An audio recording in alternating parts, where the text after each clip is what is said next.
हा आहे chemical reaction and equation. आपण शिकवलो चॅप्टर. केमिकल रिएक्शनचे टाईप सुद्धा बघितले आहेत. कॉम्बिनेशन, डिकम्पोजिशन, परत आठवतात का?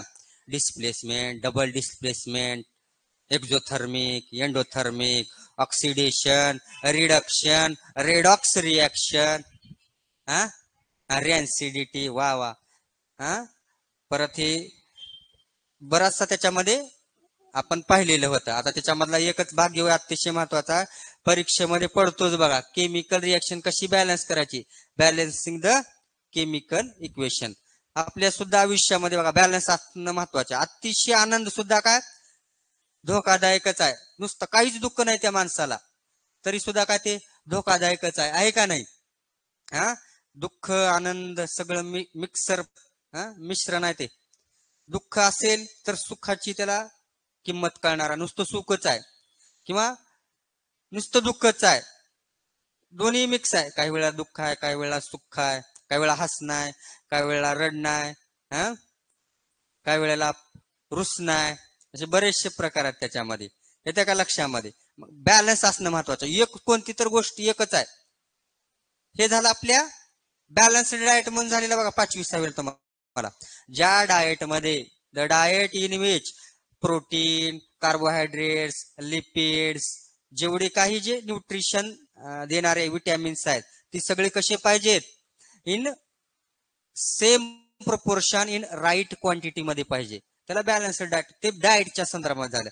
आता बॅलन्स्ड केमिकल इक्वेशन, हे जे केमिकल इक्वेशन असतं त्याच्यामध्ये सुद्धा बॅलन्स असणं अतिशय महत्वाचं आहे. व्हिडिओ बघितला वाटतं, नवीन आलेले बघा, 1-2 मिनिटाचा आहे. त्याच्यामध्ये समजून जाईल की बॅलन्स इक्वेशन कसं करायचं ते.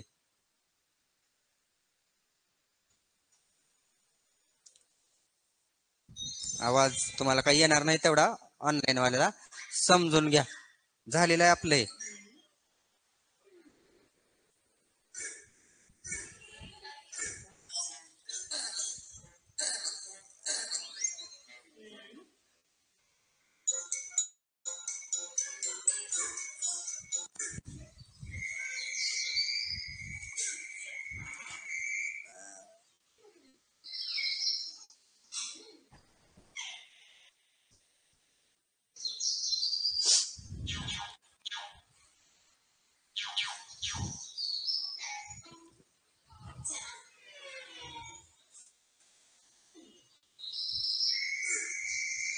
झालं बघा बॅलन्स. दोन्हीकडे दोघं दोघं वेगवेगळ्या ऍटमचे. आता आपला एक लॉ होता बघा, law of conservation of mass. Mass can neither be created nor destroy.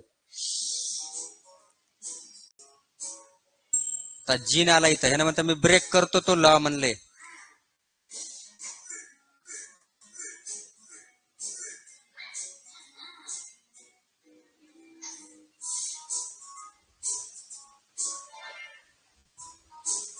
त्याच्यावरती जादू मॅजिक केलं बघा आणि त्याला घेऊन गेलं बाजूला, रिएक्शनच्या बाहेर.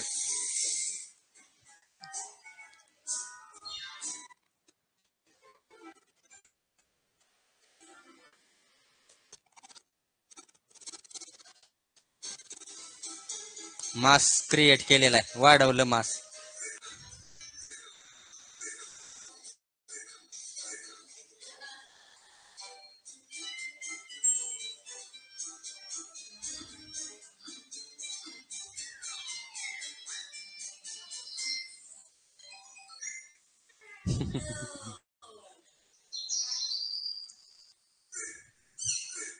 आता रिडक्शन होलेलं तिथं.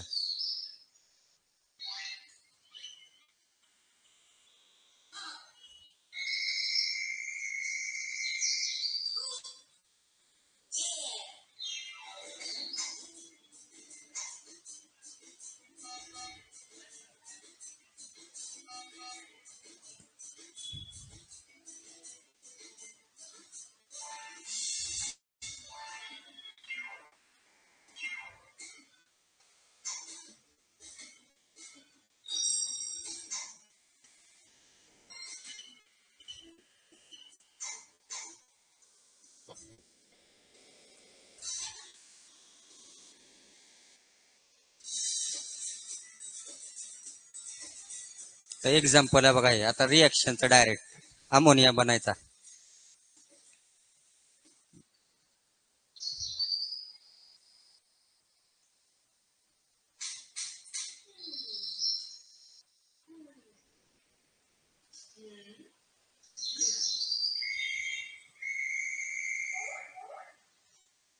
नायट्रोजन हायड्रोजनचे ऍटम आलेले आहेत आता.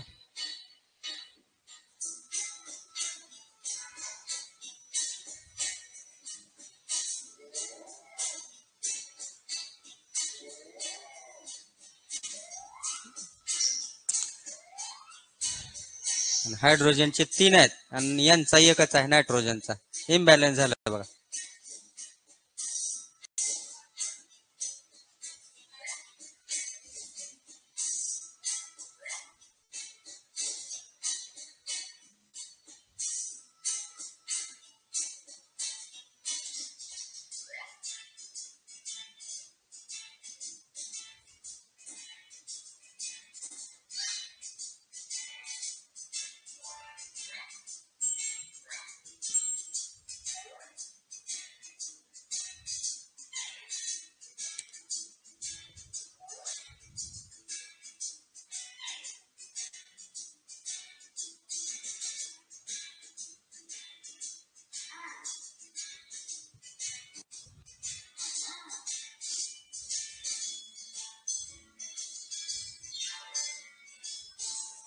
एक वाढवला नायट्रोजनचा.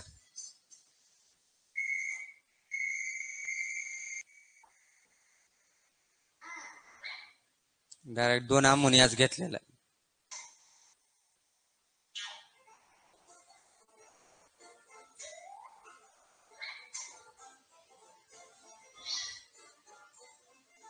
अजून सुद्धा इम्बॅलन्सच झालं. इकडे 6 आहेत. इकडे सुद्धा 6 करायचे आहेत आपल्याला.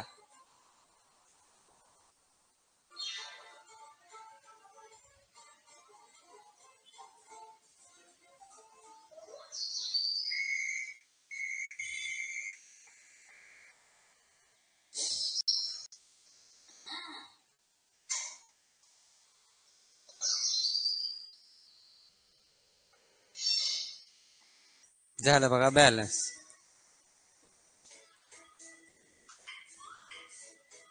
इकडं 6, तिकडं सुद्धा 6 आहेत. 3 2 6. या पद्धतीनं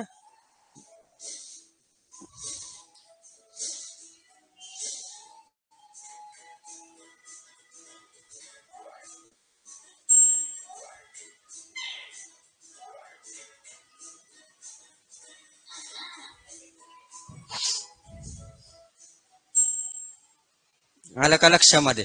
का उग चित्र बघितलं उग एन्जॉय कार्टून.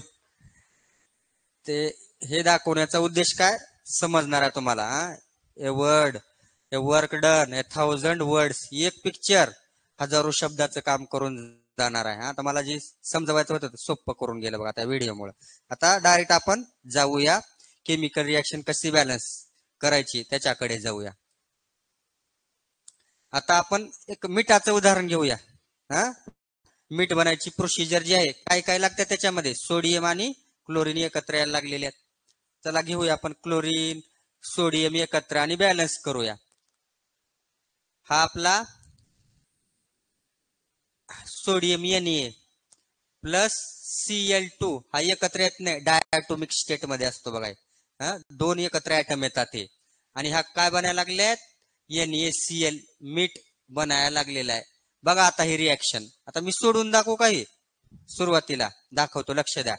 आपला जो रूल आहे ह्याच्यामध्ये किती एलिमेंट आहेत, त्याच्यामध्ये सर्वप्रथम काय बघायचं आहे, याच्यामध्ये मेटल कोणते बघायचं आहे सुरुवातीला. परत नॉन मेटल, परत ऑक्सिजन आणि नंतर हायड्रोजन घ्यायचे सगळ्यात शेवटी. मग ह्याच्यामध्ये काय मेटल एक, सोडियम एकच मेटल आहे, क्लोरीन नॉन मेटल. मी सुरुवातीला सोडियम बॅलन्स करून घेतो बघा. सोडियम किती आहे इकडं या साईडला. ही कोणती साईड आहे, ही रिएक्टंट साईड आहे बघा. ही जी आहे रिएक्टंट, एरोची कोणती बाजू आहे, LHS, इकडे RHS. म्हणजे काय रिएक्टंट आहे, ही आहे आपली प्रोडक्ट साइड. बिफोर रिएक्शन नवीन पदार्थ बनायला लागल्यात, ह्याच्या प्रॉपर्टी वेगळ्या आणि ह्याच्या वेगळ्याच राहणार आहेत. केमिकल चेंज आहे. मग काय करतोय आपण, रिएक्टंट मध्ये बोथ साइडला as it is number of atoms जेवढी इकडे आहेत तेवढी तिकडे घ्यायचेत मला. तर सोडियम करायला लागलो मी बॅलन्स, इकडे एक आहे इकडे एक आहे, बॅलन्स आहे. आपण तक्ता सुद्धा बनवू शकतो बघा. हा एलिमेंटचा तक्ता बनवायचा. एलिमेंट पहिल्यामध्ये ते एलिमेंटची नावं लिहून घ्यायची, याच्यामध्ये सोडियम आणि क्लोरीन. आपला एक्सेल शीट बनवून घ्यायची. रिएक्टंट साइडला किती आहेत, how much quantity in reactant side and product side. ज्याच्या त्याच्या समोर आपण एक एक्सेल शीट बनवून घेतली. लक्ष द्या रे, समोर किती आहे तिकडं, रिएक्टंट साइडला एक आहे, प्रोडक्ट साइडला सुद्धा एक आहे. आता क्लोरीन कडे येऊया. क्लोरीन किती आहेत रिएक्टंट साइडला, नंबर ऑफ ऍटम्स 2 आहेत. आणि इकडं किती आहेत, काय झालं, चमकायला लागलंय, मुक्की झाली वाटतं. इकडं प्रोडक्ट साइडला किती आहेत, एकच आहे. मग इथं इम्बॅलन्स आहे बघा. आता मला आता काय करायचे, बॅलन्स करायच्या. मग इथं घेता येत नाही बघा, सबस्क्रिप्ट म्हणून घेता येत नाही, कोइफिशियंट म्हणून घेता. इथं मी घेणार आता याच्या समोर. मग काय झालेलं आहे, क्लोरीन झाले 2, इथं घेता येत नाही, फॉर्म्युला चेंज होतो डायरेक्ट. त्याच्या समोरल्या साईडला घ्यायचं, कोइफिशियंट सहगुणक. मग मॅथ मध्ये माहित आहे तुम्हाला, हे फक्त ह्यालाच लागू आहे का, क्लोरीन साठी ह्याला सुद्धा आलेला आहे ऑलरेडी. मग काय झालंय, क्लोरीन काय झाली इथं 2 झाले, आणि सोडियम काय चेंज झाला बघा, प्रोडक्ट मधलं काय झाले 2 झाले. आता मला रिएक्टंट साइडला सुद्धा काय एवढेच करायचे आहेत. मग मी काय करणार आहे, इकडे सुद्धा काय 2Na.